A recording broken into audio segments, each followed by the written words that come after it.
भगवान शंकर ने आखिर क्यों काटा ब्रह्मा का पांचवा सिर? वैसे तो अक्सर त्रिदेवों का नाम लेने के क्रम में ब्रह्मा, विष्णु और महेश बोला जाता है, लेकिन सबसे बड़ा सवाल ये है कि सभी भगवान के मंदिर होते हैं और जहाँ देखो मिल जाएंगे, पर भगवान ब्रह्मा जी के मंदिर क्यों नहीं देखे जाते, जबकि भगवान के विभिन्न रूपों में शिव, विष्णु, दुर्गा, गणेश और अन्य देवताओं की पूजा आम लोगों में व्यापक रूप से प्रचलित है, लेकिन शायद ही हमें कभी ब्रह्मा जी का मंदिर देखने को मिलता है। बहरहाल इसका जवाब हमें पौराणिक कथाओं में ही मिल सकता है, लेकिन पौराणिक कथाओं में भी कई तरह के सिद्धांत और कहानियों को बतलाया गया है। हिंदू पौराणिक कथाओं में संपूर्ण सृष्टि का रचनाकार ब्रह्मा को कहा जाता है, जिन्होंने अपने ही शरीर से देवताओं, राक्षसों, पुरुषों और इस धरती पर मौजूद सारे प्राणियों को बनाया है। ऐसा माना जाता है कि ब्रह्मा के 4 सिर हैं, जिन्हें चारों वेदों के प्रतीक के तौर पर देखा जाता है। शुरू में उनके 5 सिर थे, जिनमें से एक को शिव जी ने क्रोध में आकर काट दिया था। एक सिद्धांत यह मानता है कि इंसान अक्सर उन्हीं देवी देवताओं की पूजा करता है जो आमतौर पर एक योद्धा होते हैं। भारत में सभी देवी देवताओं के मंदिर तो सहज ही मिल जाएंगे, पर ब्रह्मा जी का मंदिर बिरले ही आपको देखने को मिलेगा। सरस्वती, विद्या की देवी, और ब्रह्मा, सृष्टि के रचनाकार के भी मंदिर आपको शायद ही कभी मिल पाएंगे। शास्त्र अनुसार कहा जाता है कि ब्रह्मा ने सृजन के दौरान ही एक चौंकाने वाली और बेहद ही सुंदर महिला को बनाया था। हालांकि उनकी यह रचना इतनी सुंदर थी कि वे उसकी सुंदरता से मुग्ध हो गए और ब्रह्मा उसे अपनाने की कोशिश करने लगे।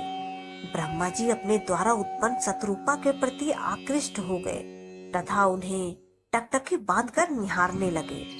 शत्रुपा ने ब्रह्मा की दृष्टि से बचने की हर कोशिश की, किंतु असफल रही। कहा तो ये भी जाता है कि शत्रुपा में हजारों जानवरों में बदल जाने की शक्ति थी और उन्होंने ब्रह्मा जी से बचने के लिए ऐसा किया भी, लेकिन ब्रह्मा जी ने जानवर रूप में भी उन्हें परेशान करना नहीं छोड़ा। इसके अलावा ब्रह्मा जी की नजर से बचने के लिए शत्रुपा ऊपर की ओर देखने लगी तो ब्रह्मा जी अपना एक सिर ऊपर की ओर विकसित कर दिया, जिससे शत्रुपा की हर कोशिश नाकाम हो गई। भगवान शिव ब्रह्मा जी की इस हरकत को देख रहे थे। शिव की दृष्टि में शत्रुपा ब्रह्मा की पुत्री साध्य थी, इसलिए उन्हें यह घोर पाप लगा। इससे क्रुद्ध होकर शिव जी ने ब्रह्मा का सिर काट डाला ताकि शत्रुपा को ब्रह्मा जी की कुदृष्टि से बचाया जा सके। शास्त्र अनुसार भगवान शिव ने इसके अतिरिक्त भी ब्रह्मा जी को श्राप के रूप में दंड दिया। इस श्राप के अनुसार त्रिदेवों में शामिल ब्रह्मा जी की पूजा उपासना नहीं होगी। इसलिए आप देखते हैं कि आज भी शिव और विष्णु की पूजा का व्यापक चलन है, जबकि ब्रह्मा जी को उपेक्षित रखा जाता है। धर्म के बुनियादी सिद्धांतों के अनुसार लोलुपता, वासना, लालच आदि की इच्छाओं को मोक्ष प्राप्ति का अवरोधक तत्व माना गया है। इस तरह का काम करके ब्रह्मा जी ने पूरे मानव जाति के समक्ष एक अनैतिक उदाहरण पेश किया था, जिसके कारण उन्हें यह श्राप मिला था। जब ब्रह्मा और विष्णु जी का यह विवाद कि त्रिदेवों में कौन श्रेष्ठ है नियंत्रण से बाहर होने लगा, तब अन्य देव मुनियों ने त्रिदेवों में श्रेष्ठ के अंतर को स्थापित करने के लिए भगवान शिव की मदद मांगी। शिवलिंग को शिव का प्रतीक माना जाता है। शिव का अर्थ है कल्याणकारी और लिंग का अर्थ है सृजन। इस विवाद में मैं बड़ा तो मैं बड़ा का अंत करने के लिए सदा शिव एक विशालकाय ज्योति स्तंभ रूप में प्रकट हुए, जिसके ओर छोर का पता अनिश्चित था। शिव ने उन दोनों को चुनौती दी कि जो भी इस शिवलिंग के किसी भी छोर तक पहुंच जाएगा, उसी का वर्चस्व सबसे बड़ा होगा। यह सुनते ही ब्रह्मा ने एक हंस का आकार लिया और वर्चस्व साबित करने के लिए शिवलिंग के ऊपर की ओर उड़ान भरी। वहीं विष्णु एक सुअर के रूप में वेश बदलकर शिवलिंग के नीचे क्षेत्र में उतरे।